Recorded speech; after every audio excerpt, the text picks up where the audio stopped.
Vicky Wynn in for Hallie tonight. Millions more in U.S. aid is now on its way to Ukraine, even as it is unclear who exactly controls the key Ukrainian port city of Mariupol. We've been telling you about it for days now. Russians laying siege there with buses of refugees just getting out now. Vladimir Putin is claiming victory in the city, and Volodymyr Zelensky says Russians do have control over a major part of Mariupol. But President Biden says not so fast. It's questionable whether he does control Mariupol. There is no evidence yet that Mariupol is completely fallen. And here's what the president is doing to help. Russian ships now banned at American ports. $800 million in new military aid, plus $500 million in economic aid, and a new program to streamline the refugee process. Ali Arouzi is in Lviv tonight. Ali, the Ukrainians were given a deadline to surrender days ago. They basically said, no, we won't. We've heard a lot about the steel factory that has now become a last stand with intense fighting there now. About 2,000 Ukrainian troops still holding out. Give us the latest on the situation there right now, Ali. Hi, Vicky. That's right. Look, the Russians have been closing in and in on that city. They've, bombed and destroyed it to oblivion, basically. And the last stand is at the Azovstal steel plant, where a handful of Ukrainian fighters are holed up in there. And from everything we understand, the Russians have encircled that plant. They're not letting anything in or anything out. And just to show you how desperate the situation was there, some of those fighters were making a plea through a third party saying, look, if you can get the civilians and the fighters out of here, we're willing to go, because this may be their last days, if not hours, according to them. So right now, maybe the Russians don't control the entire city, but a pretty much large swathe of it is in their hands, and they've encircled that plant. As Vladimir Putin said, not even a fly can get in there, so they're probably trying to make those siege and starvation tactics around that plant. Yeah, if a fly can't get in, people can't get out too.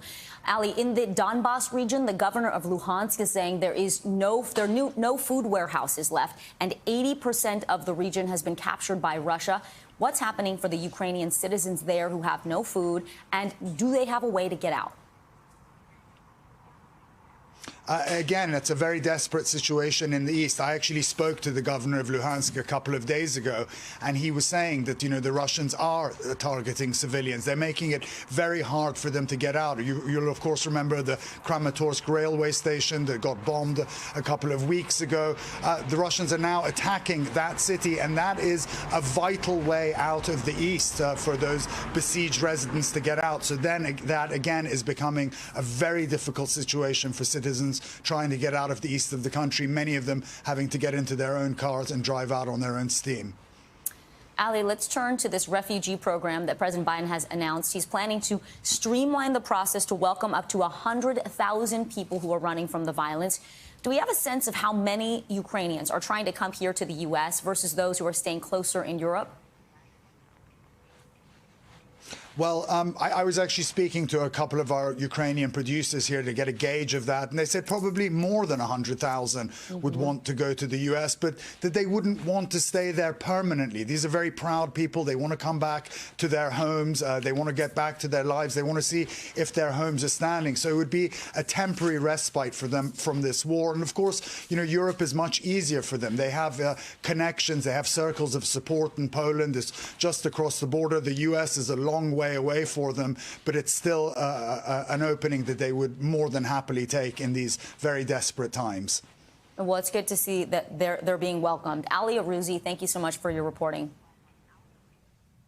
Florida today voted to strip Disney of its special tax status after House lawmakers passed the bill in a 68-38 vote. Governor Ron DeSantis is expected to sign it as early as tomorrow. The 55-year-old deal allowed Disney to build theme parks and hotels with little to no oversight. It is a deal that's not been given to other theme parks like Universal, Legoland, or SeaWorld. Republican lawmakers say this vote is, well, it seems like retribution for Disney's feud with DeSantis over the parental rights in education bill that's also been dubbed the Don't Say Gay bill by its critics. The law bans classroom instruction on sexual orientation or gender identity in kindergarten through third grade.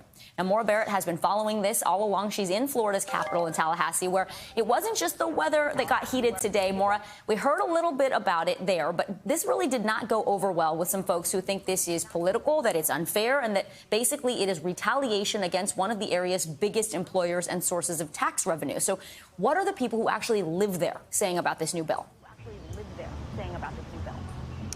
Well, this is something that impacts everybody in Florida, right? And though the ultimate issue, aside from the tourism that gets brought in because of Disney World, is the people that live in the surrounding areas employed by Disney World, tens of thousands of them, but also the people that live there. Because the issue is taxes and debt that could be transferred from Disney World to the surrounding counties of Osceola and Orange counties as Disney World gets dissolved will then just transfer themselves to those surrounding counties and those taxpayers. Disney has about $1 billion in debt in the form of a bond that could then be transferred. I spoke, though, with Representative Randy Fine today, who sponsored the bill, and he actually says that they're planning that this is just the first step, and that they'll ultimately transfer the tax revenue that would have come directly to Disney to those taxpayers in those surrounding counties. So he sees it actually as a positive, but there's a lot of concern right now, obviously, when you talk about raising someone's taxes. Vicky? Yeah, that's interesting. That's the first I've heard, because I had read that it'd be on average maybe $2,000 in taxes, a higher tax bill for the citizens there. But now maybe they're going to try to make it a bonus. We'll see. Well, let's talk about Disney's actual options now. This legislation, we talked about it. It would dismantle Disney's special district at the beginning of June next year. So that's over a year away. Walk us through the things Disney would lose. And then, like, is there any more clarity on what this means for the residents in Osceola and Orange County? Right, so Disney right now basically has free-for-all in terms of when it comes to managing its sewage systems, fire department, emergency services, utilities, and they get to pay for that all because of the revenue that they bring in, and they essentially tax themselves. They're going to lose all of that over the next year as this dissolves. We do expect that this could be challenged. Disney has yet to comment specifically about it, but the other thing that lawmakers noted to me today when speaking about it, they said, hey, Disney can come and work with us to compromise and put in a plan in place to do something similar to what Universal does, for example, when they want to expand their theme park, because that's the type of relationship they're looking for going forward. They want to fix the relationship here, but like you mentioned, this is straight retaliation around Disney pushing back against that Don't Say Gay bill, because that angered a lot of conservative lawmakers here. And I've never seen lawmakers act so quickly. This all obviously seems to point back to politics. The governor already fundraising off of this. He acknowledges it. He's written in an email, now is the time to put the power back in the hands of Floridians and out of the pockets of woke executives. We know that he has widely been seen as a candidate for president in 2024, but this move sort of alienates big business and the beloved mouse, which has its own massive following. Could this end up backfiring?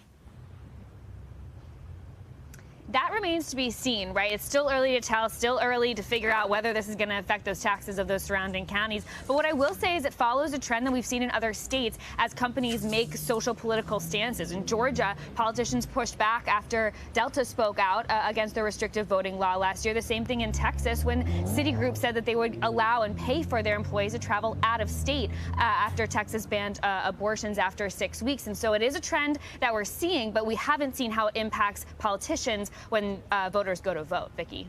Will be interesting, too, to see how it impacts consumers and what they think about visiting the parks. Maura, thank you so much. Court wrapped for the day in Fairfax, Virginia, after some contentious moments with Johnny Depp back on the stand for cross-examination.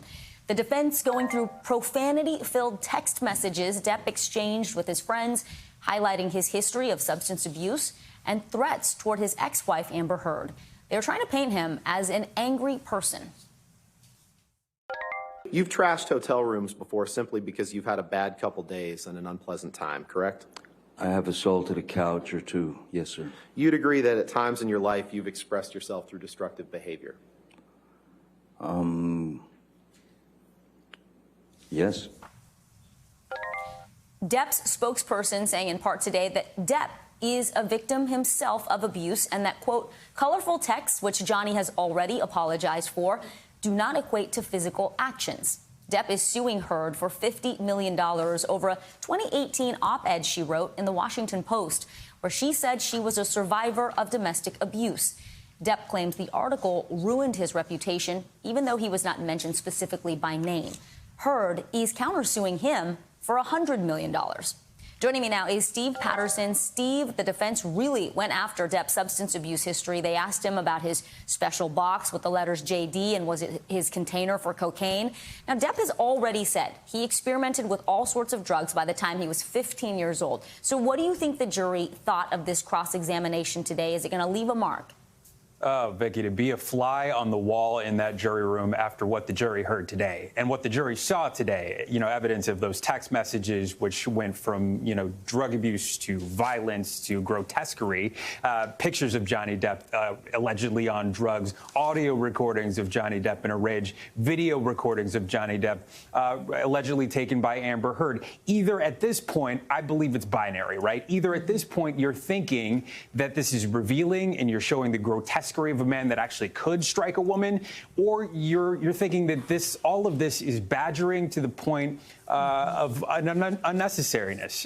And I think the jury could go either way, depending on what they believe about Depp's story that was set up before we got to the cross-examination, because talking and being honest about his history of drug use, about abuse that he suffered as a child, all part of the strategy to deal with this point in the testimony, this cross-examination, which has just been, as you mentioned, just hot and heavy since minute one today.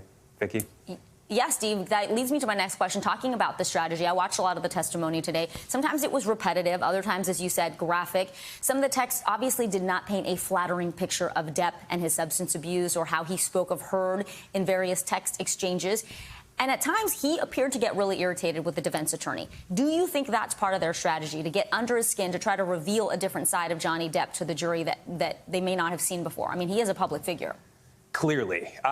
Clearly a strategy from Heard's attorneys, especially considering the fact that, as we saw earlier in the testimony before it got to the cross-examination, Johnny Depp is a guy that likes to tell stories. He's very verbose. He's very meandering in the way that he presented his information and the way he described his relationship with Heard. This attorney not allowing him to do that whatsoever. And in doing so, you can see the annoyance on his face. You can see those flashes of fight in his eyes, essentially, with that attorney, and even jibing with him going back and forth. I want to play for you just one exchange. Listen to this.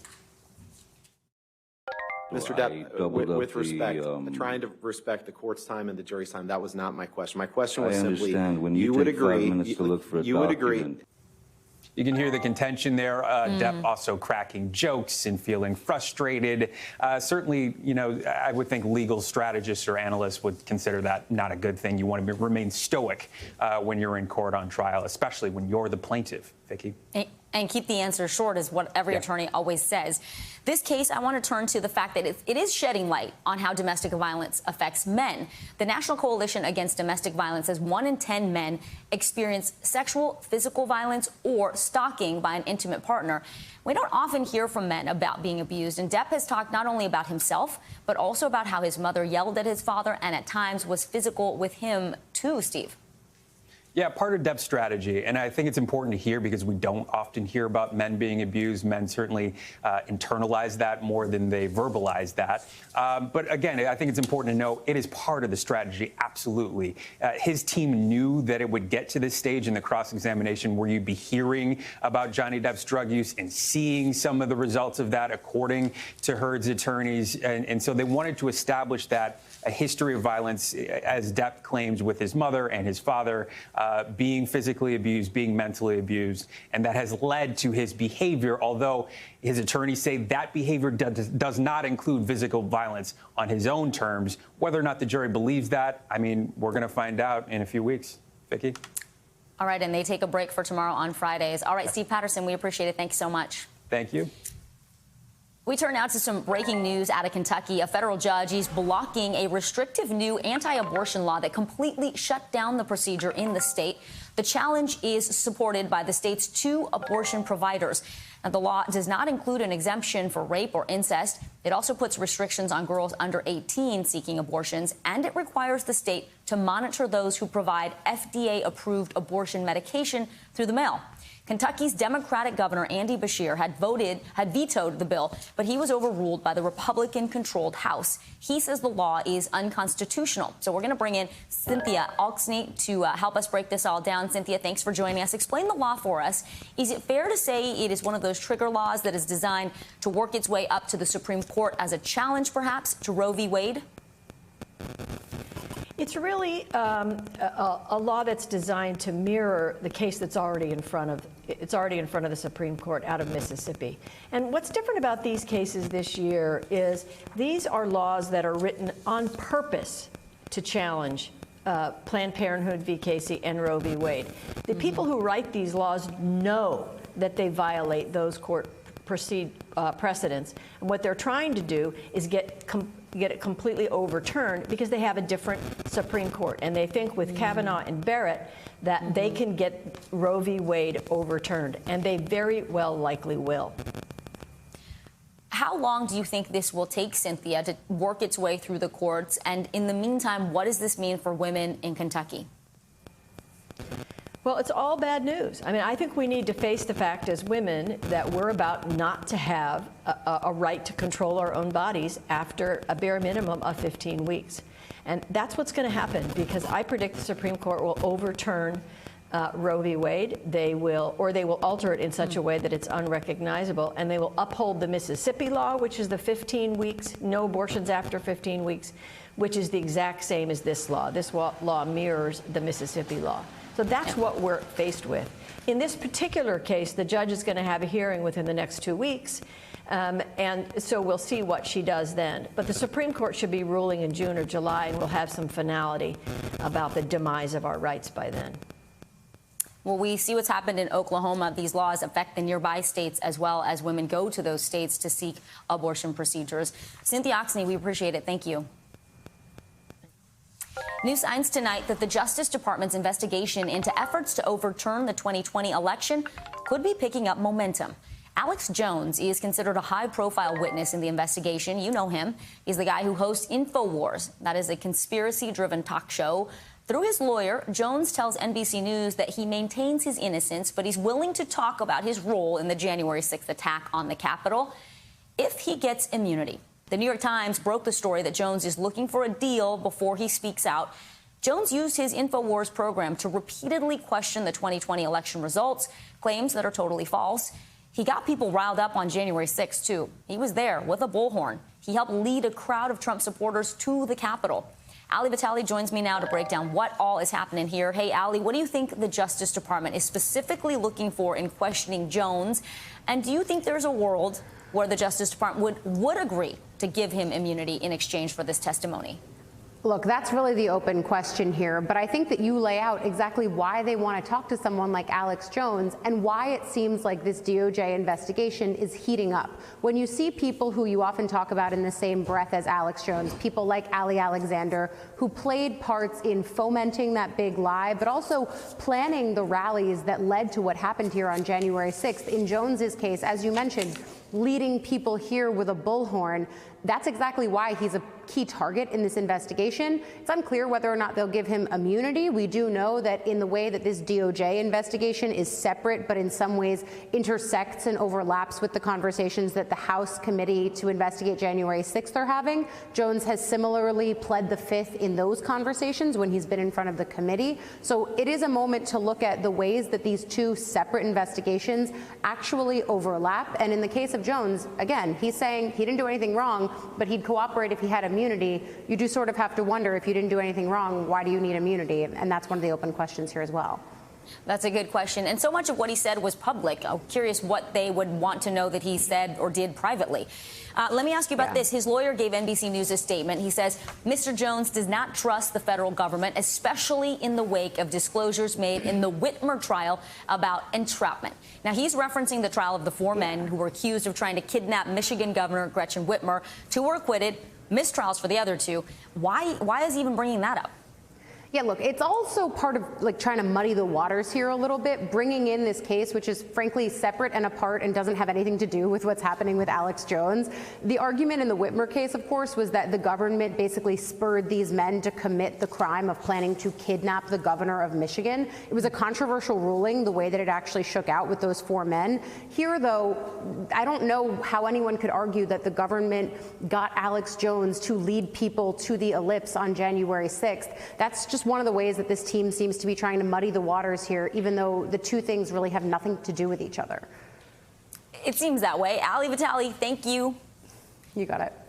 Former President Obama today is calling for more regulation on tech companies and more transparency from them on how they operate. In a speech he just finished at Stanford University, Mr. Obama talked about how the internet was key to getting him elected, but also says it came with a price. Over time, we lose our capacity to distinguish between fact, opinion, and wholesale fiction. People are dying because of misinformation. Today's speech, quite different from the last time he was at Stanford back in 2016 when he talked about diversity and entrepreneurship. He was moderating a panel back then with Facebook founder Mark Zuckerberg. Ben Collins joins me now. Ben, great reporter on disinformation. You've been following this for years now. Mr. Obama started his speech today by talking about all the benefits of the internet and social media before taking a turn and talking about the danger of disinformation. I mean, you heard what he just said there. What stands out to you from his comments today? And he actually brought up former President Trump as well. Yeah, he said there's, quote, a grimness to social media right now, which I don't think anybody can disagree with. It's a different reality than the platforms that got him elected, over a decade ago. So it is a different space in a different world. And what he's saying is there's a problem with the pipes here. There's a problem with the very systems that make it so the sensational and the ugly and the angry and the hateful stuff gets to you before regular communal-based stuff that could prop up and help democracies. That's the larger point of his speech. Something should be done from a government level to try to rein in all of the hate speech and stuff, but not just to ban accounts and not to do it piecemeal, but to talk about this from an algorithmic standpoint. I love how you said that. The problem is with the pipes. What information is being out there, what's being shared, what's being pumped up in our feeds, right? The stuff that gets people upset, the stuff that gets people mad, that's divisive, that may not be true, but gets a lot of engagement is what rises to the top. And then it comes out into our real life. Talk to me about the reaction in Silicon Valley from the big companies. You've got Twitter, you have Meta. I mean, they're the ones that can make this information go viral. What are they saying? How are they responding? Yeah, no response from either of them yet, but I'm sure they're used to this conversation at this point. They know that their platforms for several years, really without any governor on it, pushed lies and conspiracy theories and sensationalism first.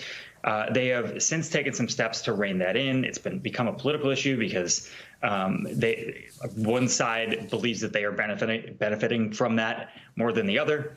But I would say the most interesting part of the speech is that he said that there's a supply problem as well as a demand problem here, where you can talk about the social media networks all you want, but at the end of the day, there is a massive market for hate and conspiracy, and that's what drives fear of the other in our brains. And Obama said basically, in so many words, it's a social media problem, but it's a problem it's a problem culturally. And it's a problem with our media that pushes this stuff into the forefront. Ben, we've seen Washington hesitate when it comes to regulating these companies. With Mr. Obama now making the rounds, expressing his opinions, do you think that is going to have any impact on the debate? Does it move the needle at all in terms of legislation? Yeah, it's really hard to know if anything is going to change fundamentally here. But I will say that, he has taken a more moderate position in general about this stuff. He called himself as close to a free speech absolutist as possible in this speech. I know a lot of people on the right won't believe that, but he's much closer to the center than a lot of people on the left in these conversations in the past. So it's possible that his word might be taken more seriously than a standard Democrat right now. Ben Collins, we appreciate the perspective. Thank you so much. Coming up, a Senate race showdown in Pennsylvania, how things are heating up for the candidates and their parties. And spoiler alert, Rudy Giuliani was revealed on The Masked Singer last night. didn't go over too well with some people, including one judge. That's next in the 5 Things.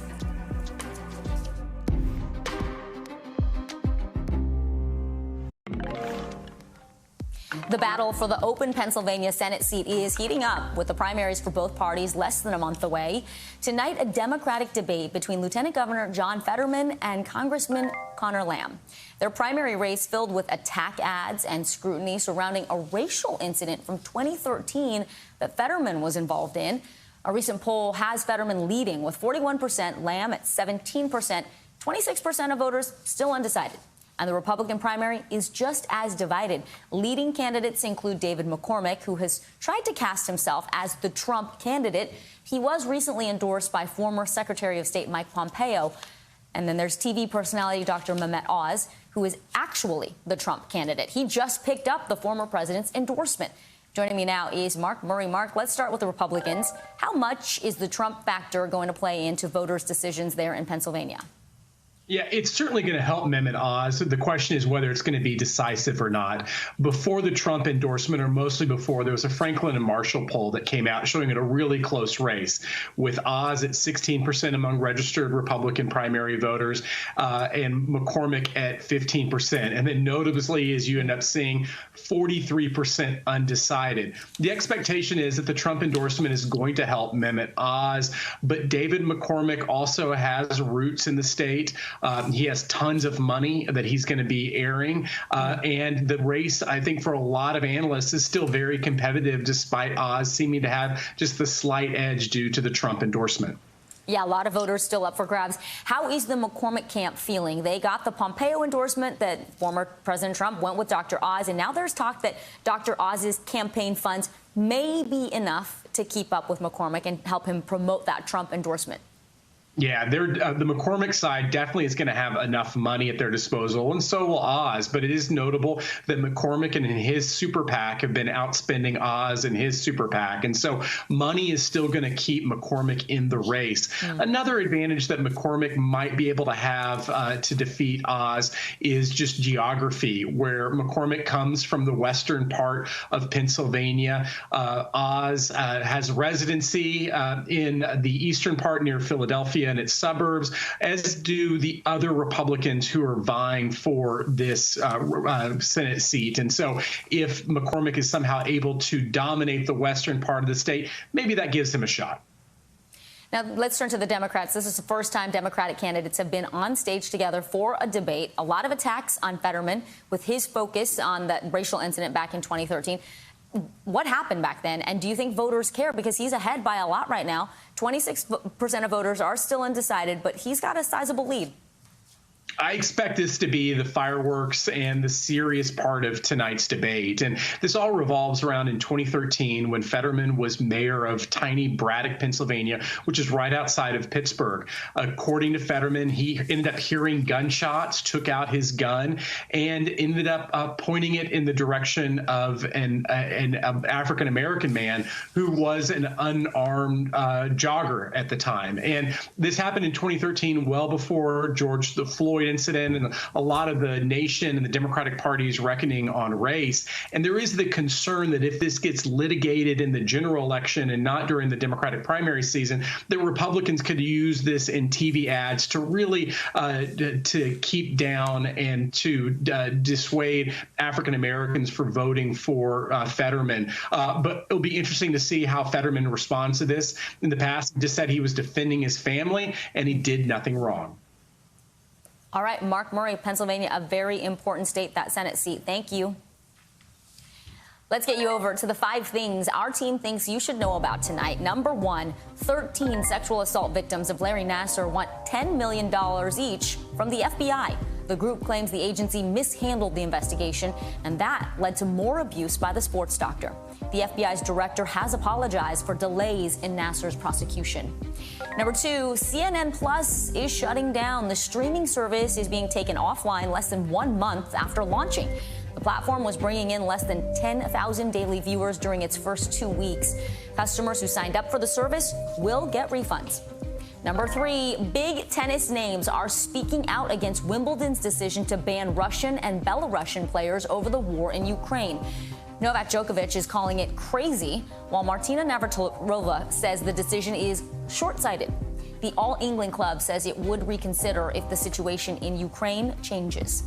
Number 4, ASAP Rocky is out on over $500,000 bond after his arrest yesterday at LAX. The rapper was detained in connection to a November shooting while law enforcement searched his Los Angeles home. He has a court date set for August. And number 5, Rudy Giuliani was finally revealed on The Masked Singer after months of rumors. And Judge Ken Jeong walked off stage in protest. Other judges seemed to laugh, but Jeong says he was done before leaving the set. Giuliani is the former mayor of New York City and former personal lawyer to Donald Trump. He was wearing a Jack-in-the-Box costume on the Fox singing show. Thousands of people are leaving their homes right now as the tunnel fire in Arizona is nearly tripling in size. Flames have burned through more than 20,000 acres. Other western states dealing with drought are facing fire threats like New Mexico, Utah, and Colorado. This comes as a new report from the American Lung Association out today says the quality of air we're breathing is getting worse and that wildfires are to blame for the increase in air pollution. Michelle Grossman joins me now. Michelle, let's start with the Arizona wildfires. We know there's a ton of dry brush out west, and it doesn't take much for a spark to turn into a massive wildland fire. Wind makes it so much worse. Is there any relief in sight tonight? Hi there, Vicki. Yeah, no, all the ingredients are there. And typically we're talking about this in the summertime, early fall, but it's April and we're already talking about drought conditions, low humidity, really gusty winds. We're going to see winds gusting to 80 miles per hour tomorrow. That's almost impossible to kind of extinguish a fire. So let's go ahead and look at the risk today, tonight, and then also tomorrow. So we're looking at red flag warnings. That's 15 million at risk. And what this means is it's sort of the highest alert. It's a warning to the residents that even a small spark could start a big wildfire. So we're seeing this red flag warning stretching all the way to the central plains, to the southern plains, to the southwest, including Nevada, Arizona, New Mexico. We're talking about that wildfire burning in Arizona, and that's not the only one. So 15 million at risk, strong winds, 60 miles per hour possible. But again, some spots in northern New Mexico could see 80 mile per hour winds, and we're going to see rapid fire spread is likely. So the forecast for tonight, we have a critical risk. That's where we're seeing the red. That includes Amarillo, Lubbock, also Raton. And that's where we're looking at really low humidity and also those gusty winds that could spark those fires. And then as we look towards tomorrow, this is a dangerous situation. I wanted to read this from the Severe Prediction Center. An extremely critical fire weather for portions of central and eastern New Mexico into eastern Colorado. And the biggest concern there, they're looking for an outbreak or concerned about an outbreak of wildfires. So that's where you're seeing the extreme risk, that really hot pink, Lamar, Denver, Raton, down to Albuquerque. We also have a critical risk once again, including El Paso, Silver Lake, and also Denver. So I'm going to end it here, but 55% in a drought. We have those grasses and trees that are really dry, and tomorrow we're going to see those really gusty winds and also low humidity levels. Vicki? Michelle Grossman, good to see you. Thank you. In tonight's backstory, we're going to introduce you to a team of women working together to crack cold cases in New York City. That's coming up in just a bit. You want to be here for that. But first, NBC News covers hundreds of stories each day, and because you couldn't possibly read, watch, or listen to them all, our bureau teams have done it for you. This is what they tell us is going down in their regions in a segment we like to call The Local.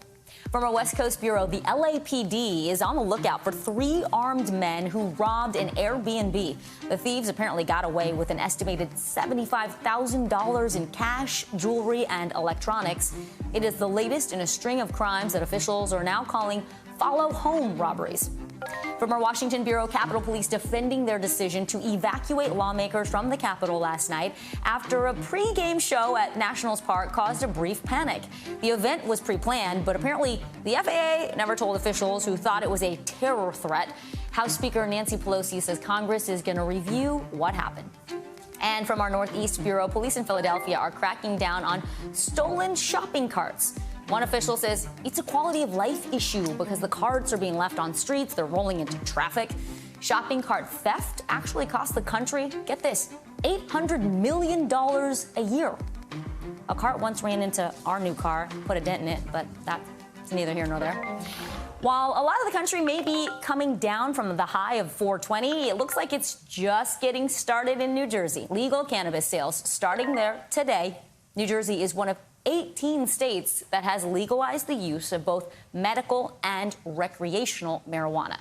Voters there were more excited than any of those other states. Check this out. A 2020 measure that passed there with more than 2/3 support. That was the largest victory for any weed measure in the U.S.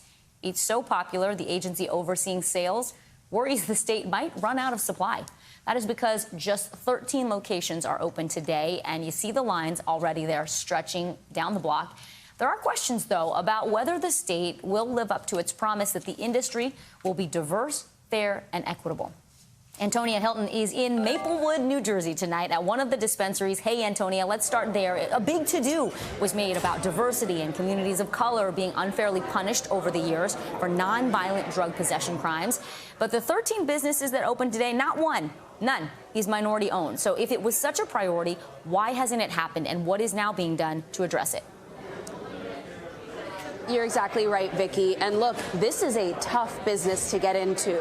And there are a number of reasons for that. I mean, this is a state that is heavily regulated in terms of business, but then this is a complicated industry. And because they're shut out of the federal banking system, because it's not legalized yet on a federal level, that means a business creating all of this has to do it with cash. And customers who come in have to do all of their work with either a debit card or with cash.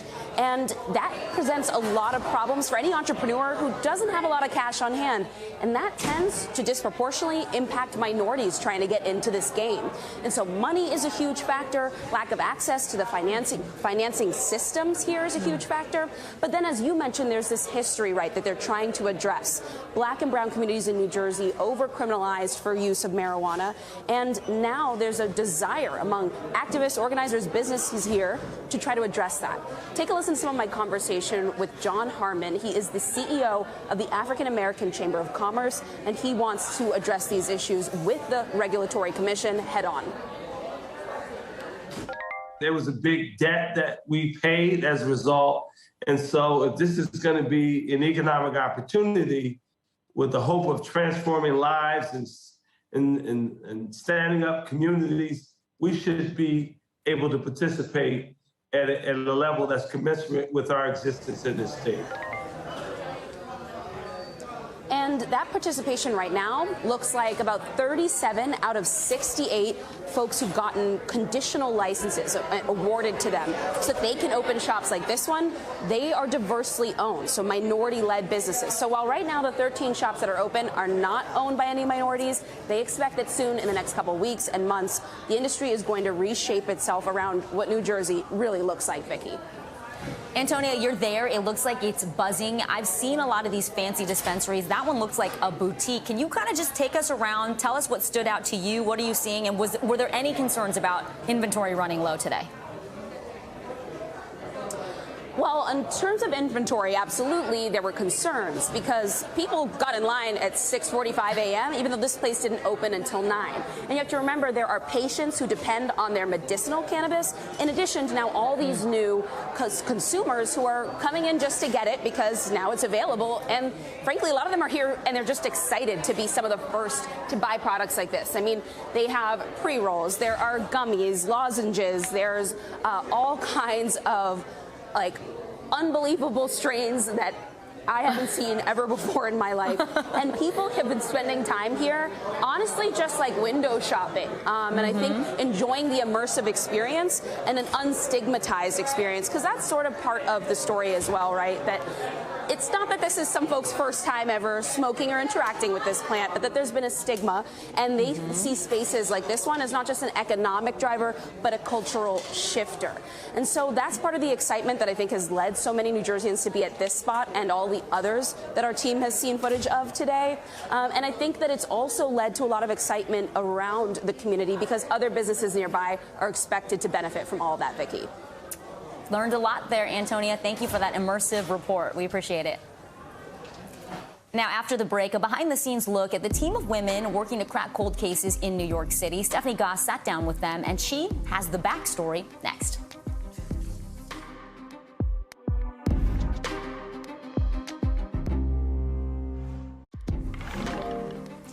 It's time to get to the backstory, our behind-the-scenes look at how a story comes together and how it fits into our bigger picture.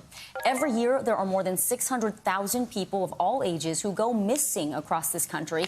A lot of those cases actually get solved pretty quickly thanks to law enforcement, but more than 4,000 bodies a year go unidentified. The officials who find them sometimes just finding remains, and they're unable to say who these people are or where they came from. So there's actually an all-women team in the New York City Medical Examiner's Office, and they are working to answer those questions. For me, it's just heartbreaking to know that somebody is still unidentified because somebody loved them, somebody cared for them, and we should too. One tool they use called Name Us is key to what they do. It's a database of missing people. It's used by both law enforcement and families. They have other strategies, too, like looking at people's teeth, reconstructing faces from skulls using clay, and even 3D printing.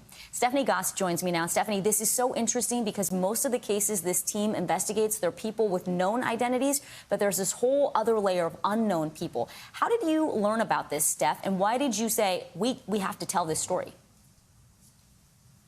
That was really the thing that intrigued us the most, in particular me. I didn't realize. I thought that with all the technology we have out there, DNA technology and fingerprints and all the rest of it, that these bodies would be identified. But, you know, this story, the genesis of it, goes back to a story that we did on 9/11, where we discovered there were a lot of unidentified remains from 9/11. We worked with the Medical Examiner's Office here in New York City on that story, and it was because of that relationship that we built with them that they came back to us and said, you got to check this one out. You need to talk to this team of women. These are women who work in the medical examiner's office. Typically their work, as I mentioned in the story, is for these cases where they know the identity. And it's almost as if it's their free time where they look into these mysteries. They have 1,300 unidentified remains, and that's where they kind of pull out all the stops with their good old-fashioned detective techniques and also some of this really fascinating high-tech stuff. They told us about this one case, this woman that they found in 2011, and they figured out from a denture that she was wearing that she was likely an immigrant from Mexico or Central America. And then looking at her actual teeth, they used an analysis of isotopes. I don't know what they are, so don't worry. I'm just throwing the word out there. Isotopes that actually showed that as a child, she ate things at different elevations, meaning she traveled from the coast up into the mountains frequently. So then they looked at the map of Latin America and Central America in particular, and they said, oh, it looks like she was from Honduras. I mean, that kind of stuff just sort of blows your mind. But ultimately, what they want to do is get families to react to some of this information and reach out to them, Vicki. All from a tooth. This is remarkable, and it says a lot about you, Steph, that they contacted you and said, hey, we want to entrust you with this story. What stood out to you from your conversations with this all-woman team? Like, why are there no men in the team? Is it just coincidence? It kind of is just coincidence. And, you know, they were like, well, we never really even thought about it that much. But it is kind of unique in this field. There aren't a lot of women in this field. What's interesting to me and what was so captivating about talking to them, and this was one of those interviews, Vicki, where not only did I want to do a story on them, I kind of wanted to be them by the end of it. They're so personally involved in all of these cases. And they all said that there are unidentified bodies that they take home with them. They think about these people. One of them talked about the body of a young man that was found years ago, and he had a backpack on him, and it was filled with things that you would imagine you would find in a kid's backpack, like art supplies and a notebook and a graphic novel. And that's what drives them. They want to be able to bring names to these unidentified bodies. Vicki? Like one of those investigators said, Steph, you know, someone loved them, and this is the work that they're doing on behalf of those folks. Stephanie Goss, thanks so much for joining us for the backstory. You're welcome. Nice to see you. Good to see you, too. And that is a wrap for this hour. We will have more for you here tomorrow, same time, same place. Coverage picks up right now.